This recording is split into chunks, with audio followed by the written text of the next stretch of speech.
And so it has come to this. All the maps that are currently in rotation at the time of me playing this are maps I've already been on in the past hour, so I don't feel like going on them. Welcome back to Vigor. It's your boy, Stealth Jet, leader of the JSS. Yeah, I played this map one time on stream, and you can see my first impressions of it in my Vigor playlist. But now, I decided to go onto it off stream, and I'm going to tell you how it went. Obviously, that's the reason why I made the video. So, I don't know anything about this map. I only found a red container twice, and a buried cache twice. And that's at the time of this recording. And by the way, the time of me playing this game and the time of me recording are two totally different times. Totally different times. So, we're going to walk down this hill, right? And I'm looking down, and I'm like, bruh, I can literally see the middle of the map from up here. Literally, the middle of the map is visible from the edge of the map. To make matters worse, I get pinged. Immediately. Now, who could it be? Could it be the guy that's about to jump down from that river right there? No, it's not. It's somebody who's behind me. Do you know how quick it took for them to catch up to me? The game only just freaking started. And there they are right there. And let me tell you something. He's not going to let me go. He is not going to let me go. The best thing I can do is take cover and fend for my life.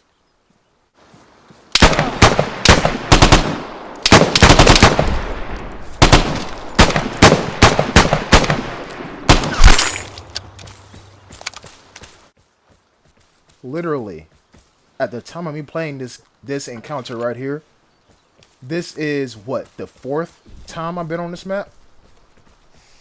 And, you know, my first impressions were truly first impressions in that stream highlight video that I showed y'all. Because I've gotten killed the first time I've been on the game. Been on this map, I mean. And I didn't have any time to explore the map. I explored it one more time on stream, and that's that video that you're seeing on this channel. But now, this is me off stream. Doing my thing like how I usually do. And so, I'm going to take my time and loot a house. And I'm pointing that out because there aren't many houses and or shelters on this game. Not game. Encounter. Map. And like, I get pinged again. And slowly but surely, the newness is wearing out. You know, I'm trying to think of an analogy to give y'all. But you know how you use something and then like the newness of it fades? Yeah. But check this out. As I'm walking to this house, I hear somebody, so I go prone. They're not in the forest, they're in that building behind me. So I do the smart thing and don't even bother. I don't bother because A, they're still in that house. They haven't come out to try to kill me. And B, why would I push into somebody who has pretty much the perfect cover? Yeah, so I'm gonna leave them back there to do whatever the hell they want to do. And now, it's literally me, myself, and I climbing up an elevation. Now, I believe I said this in my first impressions video, but I'm going to say it again. This map is Battery Draug mixed with Fiel Cunton with the sprinkle of Sagebrook.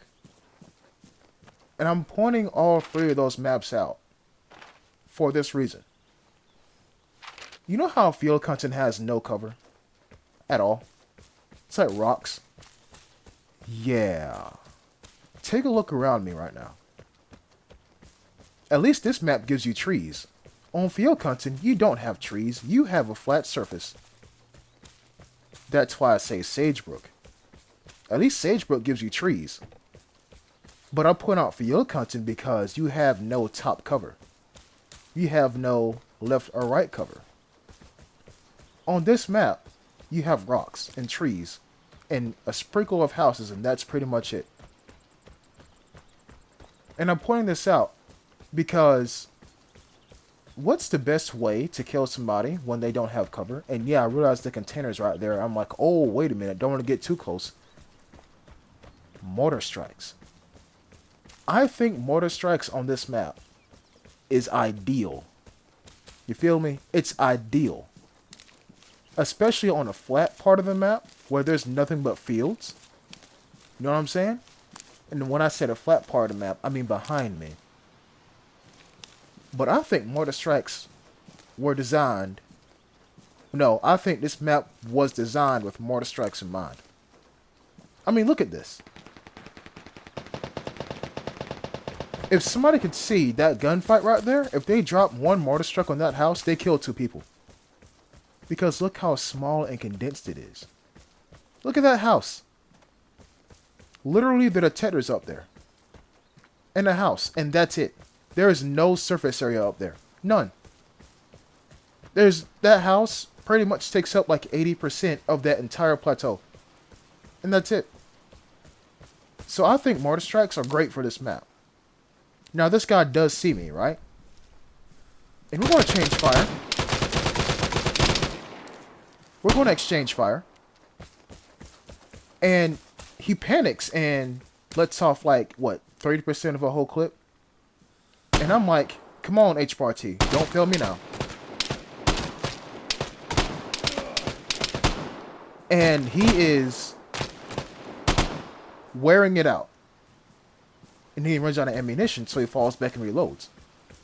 Now I use this time to play it smart and relocate. Almost get killed twice. You see the bullet flew right over me just now. Because I'm trying to get behind cover. So I heal up, and the dude pings me with a PSD. Now, why would he do that? I have no idea. But guess what else he does? Wait for it.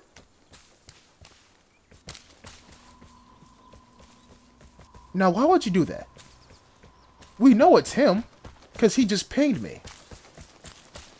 Now, why would you use a PSD on somebody, then use a detector that's immediately behind you? I mean, I get it, you can detect direction, right?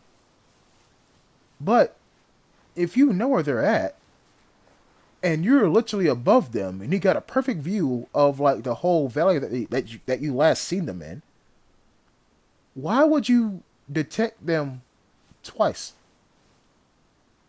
Unless he's planning something. In which case, that makes sense. But I'm sticking to the shadows.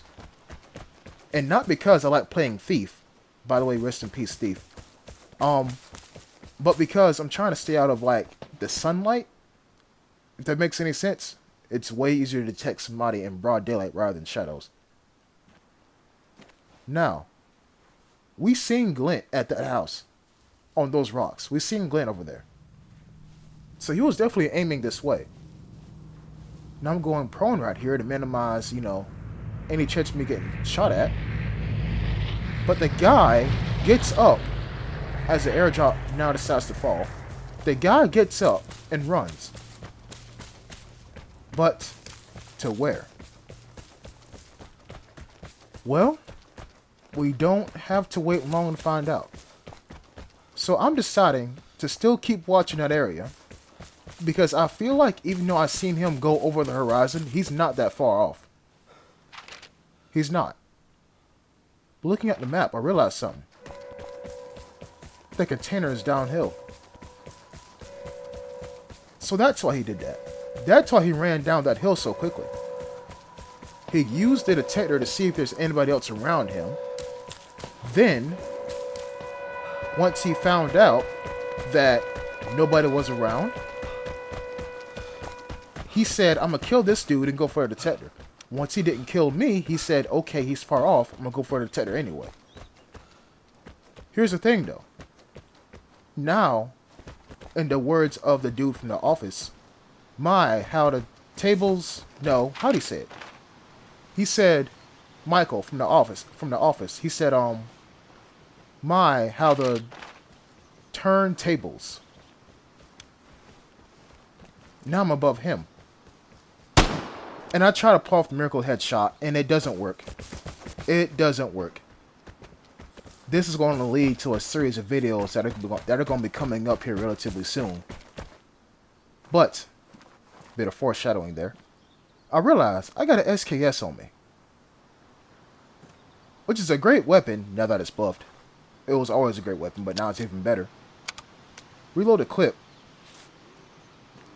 This guy's doing emotes in front of me. First he flipped me off, then he says, hey.